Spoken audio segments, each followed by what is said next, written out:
Matrices में हमारे पास एक एफिशिएंट तरीका है अननोन वेरिएबल की वैल्यू मालूम करने का। बिल्कुल वैसे ही जैसे अलजेब्रिक मेथड में हम एक्स वाई अननोन की वैल्यू मालूम किया करते थे, वेरिएबल की वैल्यू निकालते थे हम, जिसके लिए मेथड हम अप्लाई करते थे एलिमिनेशन मेथड या सब्स्टिट्यूशन मेथड। बिल्कुल वैसे ही ये काम अगर हम मैट्रिसेस में करेंगे तो वो क्रैमर्स रूल के जरिए पॉसिबल है। क्रैमर्स रूल के जरिए हम एक्स और वाई की वैल्यू पता कर सकते हैं, और कितने भी अननोन वेरिएबल की वैल्यू पता कर सकते हैं, प्रोवाइडेड के उतनी ही इक्वेशंस हमारे पास मौजूद हों। अगर हमें एक्स और वाई की वैल्यू पता करनी है तो दो इक्वेशंस होनी चाहिए हैं। अगर एक्स वाई जेड की वैल्यू हमें पता करनी है तो हमारे पास तीन इक्वेशंस होनी चाहिए हैं। और ये काम आगे भी बढ़ सकता है। चार वेरिएबल के लिए चार इक्वेशंस अगर हो तो क्रैमर्स रूल वहां भी हमें ये कैलकुलेट करके दे सकता है। क्रैमर्स रूल दरअसल एक एफिशिएंट तरीका है अननोन वेरिएबल्स की वैल्यू निकालने का in comparison to different other algebraic methods like elimination और सब्स्टिट्यूशन। क्रैमर्स रूल का ओनली डिसएडवांटेज इस के अगर इसके डिटर्मिनेंट का आंसर जीरो आ जाए तो फिर ये आगे कैलकुलेट नहीं हो सकता। लेकिन हम जानते हैं कि अगर आंसर जीरो आएगा तो यकीनन सॉल्यूशन फिर या तो नो सॉल्यूशन होता है या फिर इनफाइनाइट सॉल्यूशंस होता है। एग्जाम्पल ले लेते हैं। फर्ज कर लीजिए कि हमारे पास ये दो इक्वेशंस हैं, 3x minus two y equals to 17 और 4x plus 5y is equals to minus 8। हमें इसमें एक्स वाई की वैल्यू पता करनी है, और चूंकि एक्स वाई की पता करनी है वैल्यू तो इसीलिए हमारे पास दो इक्वेशंस हैं। दो इक्वेशंस हैं, दो ही वेरिएबल है। क्रैमर रूल के मुताबिक अगर एक्स की वैल्यू पता करनी है तो हमें ए एक्स का डिटर्मिनेंट पता करना होगा, जिसको फिर हम डिवाइड करेंगे ए के डिटर्मिनेंट से। बिल्कुल इस तरीके से अगर y की वैल्यू पता करनी है तो ए वाई के डिटर्मिनेंट को डिवाइड किया जाएगा ए के डिटर्मिनेंट से। तो हम यकीनन समझ सकते हैं कि अगर इसके बाद हमें z भी पता करना होता तो वो यकीनन क्या होता कि z is equal to A Z का डिटर्मिनेंट डिवाइडेड बाय ए का डिटर्मिनेंट।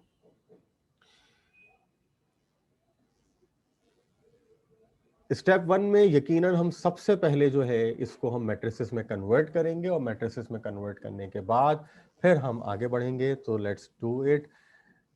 हमारे पास जो सिस्टम ऑफ इक्वेशंस हैं वो है 3x minus two y equal to 17। ये पहला सिस्टम है हमारे पास। इसमें जो x और y के साथ जो वैल्यूज लिखी हुई नजर आ रही हैं ये इसके कोफिशिएंट्स हैं। यही कोफिशिएंट हमें नीचे लिखने हैं। ये मैंने यहाँ पर पहला 3 लिखा और दूसरा जो है मैंने ये -2 लिख दिया। x से 3 निकला है और y से हमें -2 मिला है। पहली वैल्यू x की होती है, दूसरी y की। बिल्कुल इसी तरीके से जो सेकंड सिस्टम ऑफ इक्वेशन है इसमें 4x और 5y है, तो इसका मतलब x की वैल्यू हमें 4 मिल गई है और y की हमें 5 मिल गई है। ये इक्वेशन का पहला हिस्सा लेफ्ट हैंड साइड मैट्रिक्स में कन्वर्ट हो गया। बिल्कुल इसी तरीके से जो हमारे पास रिजल्टेंट्स दिए हुए हैं 17 और 8 -8, इसको भी हम यहाँ पे लिख देते हैं। तो ये आ गया 17 और ये आ गया माइनस का 8। तो हमारा पहला मरहला तय हो गया, फर्स्ट स्टेप हो गया। फर्स्ट स्टेप में हमें करना क्या था कि जो गिवन इक्वेशंस हैं उनको मैट्रिक्स में कन्वर्ट करना था। तो हमने ये गिवन इक्वेशंस को मैट्रिसेस में यहां पर कन्वर्ट कर दिया। पहले स्टेप में हमने मैट्रिसेस के अंदर कन्वर्ट कर लिया है। अब हमें सेकंड स्टेप पे जाना है। सेकंड स्टेप में बेसिकली अब हमें इसको सॉल्व करना है यहाँ पर। तो इसको सॉल्व करने के लिए हमें सबसे पहले जो चीज़ निकालनी होगी वो होगा डिटर्मिनेंट। अब हम यहाँ पर सबसे पहले डिटर्मिनेंट निकालते हैं। डिटर्मिनेंट निकालने के लिए हमारे पास जो ये पहला अभी हमने कन्वर्ट किया था ये बेसिकली क्या है, ये a है। इसको हम a का नाम दे देंगे और हम इसके डिटर्मिनेंट निकालेंगे, यानी हम इसकी वैल्यू निकाल लेंगे यहाँ पर। तो इसको हम यहाँ पर पुट कर देते हैं। ये पहली वैल्यू इसकी है 3, दूसरी वैल्यू है 4, इसके बाद है माइनस का 2 और फिर फाइनली है हमारे पास 5। ये हमने वैल्यूज यहाँ पे लिख दी हैं। इसका डिटर्मिनेंट निकालना है तो इसका हमें यकीनन हमने ब्रैकेट्स यानी इसकी साइन चेंज कर दी हमने। साइन चेंज करने के बाद अब हम सिंपली डिटर्मिनेंट का तरीका यानी क्रॉस मल्टीप्लाई निकालेंगे। तो क्रॉस मल्टीप्लाई करने के लिए 3 को मल्टीप्लाई करेंगे हम यकीनन 5 से, जबकि -2 को मल्टीप्लाई करेंगे हम 4 के साथ।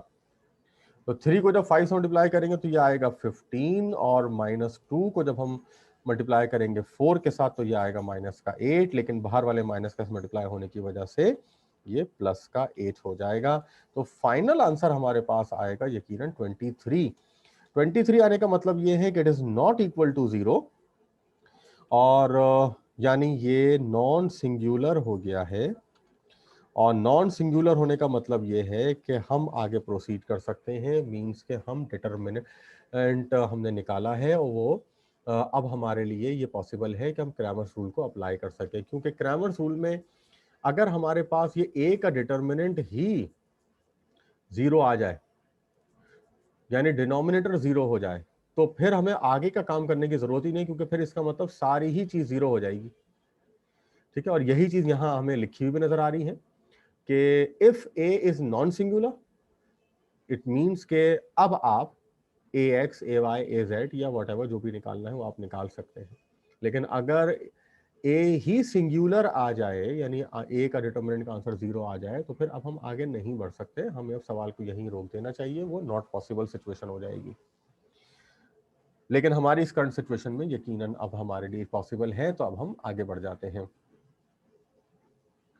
नेक्स्ट स्टेप में अब ए का डिटरमिनेंट हमारे पास आ गया, तो अब हम यकीनन ए एक्स का डिटरमिनेंट निकालेंगे। ठीक है, अब हमें ये निकालना है ए एक्स का डिटरमिनेंट, फिर हम निकालेंगे ए वाई का determinant. So let's start with A X. Now how to calculate A X. अब ये ए एक्स कहां से आएगा, ए तो हमें पता है, तो ये अब ए एक्स कहां से आएगा इसको देखते हैं। यहां पर ए एक्स को समझने के लिए हमें ये देखना है कि हमारे पास ए क्या था। ये था हमारे पास ए, अब इसको कन्वर्ट करना है ए एक्स में, तो कैसे करेंगे हम? तो इसको करने के लिए हम सबसे पहले क्या करेंगे कि जो हमारे पास रिजल्टेंट मैट्रिक्स है 17 और -8, इसको उठा के हम बेसिकली यहां पर लिखेंगे x की जगह पे। ए एक्स निकालने के लिए जो रिजल्टेंट मैट्रिक्स की वैल्यूज हैं वो हम यहां पुट कर देंगे, जो कि कितनी है 17 और माइनस का 8, ये हमने पुट कर दिया। और फिर इसके बाद अब जो बाकी का मैट्रिक्स हमारे पास रह गया, y की जगह रह गई, उसमें हम क्या करेंगे, उसमें हम सिंपली जो y की वैल्यूज हैं वही पुट करेंगे हम यहाँ, जो कि है -2 और y। तो ये हमने यहाँ पर पुट कर दिया, जो कि हमारे पास आ रहा है -2 और ये 5। ओके, ए एक्स का डिटर्मिनेंट हमने कैसे निकाला? ए एक्स का डिटर्मिनेंट निकालने के लिए x की जगह पर हमने रिजल्टेंट मैट्रिक्स लिख दिया, और y की जगह पर हमने नॉर्मल वैल्यूज लिखी जो कि उसकी थी, तो इससे हमारे पास ए एक्स का डिटर्मिनेंट आ गया। अब हमें क्या करना है, यकीनन बिल्कुल एक नॉर्मल डिटर्मिनेंट को अब हम यहाँ पर सॉल्व करने जा रहे हैं, जिसमें हमारे पास पहली वैल्यू है 17, फिर है हमारे वैल्यूज रख देते हैं यहाँ पर, ये आ गया -2, इसके बाद आया हमारे पास 5 और इसके बाद है माइनस का 8। सिंपल डिटर्मिनेंट निकालेंगे क्रॉस मल्टीप्लाई करके। 17 क्रॉस में मल्टीप्लाई हो रहा है 5 के साथ, और -2 मल्टीप्लाई हो रहा है -8 के साथ।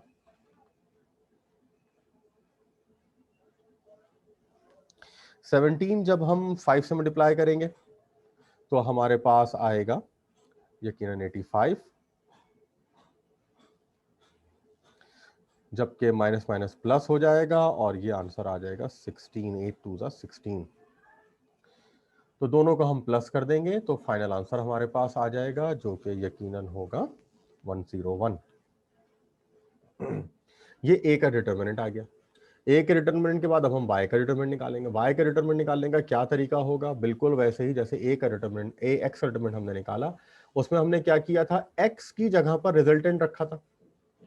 अब यही जो रिजल्टेंट है ये हमने x की जगह पर रखा था, ये रिजल्टेंट। अब यही जो रिजल्टेंट है इसको अब हम y की जगह पे रख देंगे हम।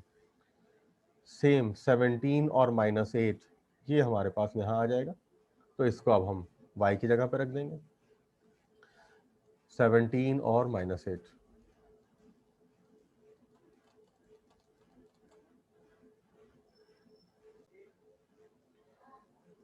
ए वाई के लिए भी जो हमारे पास डिटर्मिनेंट है, रिजल्टेंट डिटर्मिनेंट है, वही हम y की जगह पे रख देंगे। ये हमारे पास y का था, ये हम यहाँ पे रख रहे हैं 17 और -8। तो ये 17 आ गया और ये -8 आ गया। x में हमने यही चीज x की जगह पे रखी थी। नाउ जो अब x की वैल्यूज हैं वो बिल्कुल नॉर्मली यहाँ पर आ जाएंगी। x की वैल्यूज हमारे पास क्या है? x की वैल्यूज हमारे पास है 3 और -4, ये हम यहाँ पे रख देंगे। तो ये हमने रख दिया यहाँ पर 3 और 4। ओके, डिटर्मिनेंट निकालना है 3, 4, -8 और 17। फाइनली 3 को मल्टीप्लाई करेंगे -8 के साथ और 17 को मल्टीप्लाई करेंगे 4 के साथ। तो 3 को जब 8 से मल्टीप्लाई किया तो -24, और जब हम 17 को 4 से मल्टीप्लाई करेंगे तो हमारे पास आएगा 68। तो फाइनल आंसर अगर हम निकालेंगे तो हमारे पास यकीनन हो जाएगा माइनस का 92। तो ये हमारे पास ए वाई भी आ गया है। अब ए वाई आ जाने के बाद अब ए एक्स हमारे पास आया था 101, ये आया है हमारे पास 92 और ए का डिटरमिनेंट था 23। So that's it. अब हम इन्हीं वैल्यूज को यहाँ पर यूज करेंगे और फाइनली अब हम निकालेंगे अपनी वैल्यूज जो कि हमारे पास है ए एक्स की और एक्स की वैल्यूज निकालेंगे और अब हम वाई की वैल्यू निकाल लेंगे हम। सो नाउ ये वैल्यूज निकालने के लिए हमारे पास जो वैल्यूज हमने कैलकुलेट की हैं उनको यूज करते हैं।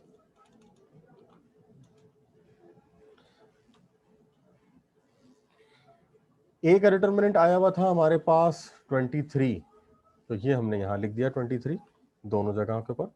और यही अगर जीरो हो जाता तो इसीलिए हम डिनोमिनेटर जीरो हो जाता तो आंसर फाइनली जीरो हो जाते।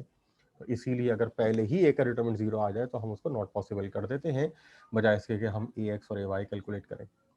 ए एक्स जो हमने निकाला है वो निकाला है 101, ये हमने लिख दिया 101, और ए वाई जो हमने निकाला है वो है हमारे पास माइनस का 92, तो वो माइनस का 92 यहाँ लिख देते हैं। ये वैल्यूज हमने यहाँ पे रख दी हैं। एक वैल्यू को हम रिविजिट कर लें, यहाँ पर ए एक्स, ये माइनस माइनस हमारे पास प्लस हो रहा है तो प्लस माइनस माइनस होगा। तो इसका मतलब ये है कि यहाँ से हमारे पास जो आंसर आएगा वो 85 में से हम 16 को जब हम माइनस करेंगे तो हमारे पास आएगा 69। तो 69 आ रहा है ए एक्स। ये हमने इसको रिप्लेस कर दिया, यहाँ पे करेक्शन कर दी हमने यहाँ। तो फाइनली अब हम इसका आंसर निकाल लेते हैं। ए और एक्स का आंसर अब हमारे रेडी है, बआसानी अब हम इसको कैंसिल करके निकाल सकते हैं। 23 को जब 69 से कैंसिल करेंगे हम, 23 वन द 23 3 हमारे पास कैंसिल हो रहा है, तो फाइनल आंसर हमारे पास आ जाएगा 3। तो ये एक्स की वैल्यू आ गई। और बिल्कुल इसी तरीके से हम एक और कैंसिलेशन यहाँ पर कर देते हैं और वह 23 को 92 से, जो कि आंसर आएगा यकीनन 4। तो फाइनल आंसर हम लिख देंगे माइनस का 4। So that's it. ये हमारे पास क्रैमर्स रूल के जरिए एक्स और वाई के आंसर्स आ गए। एक्स का आंसर हमारे पास आया 3 और वाई का आंसर हमारे पास आया है 4।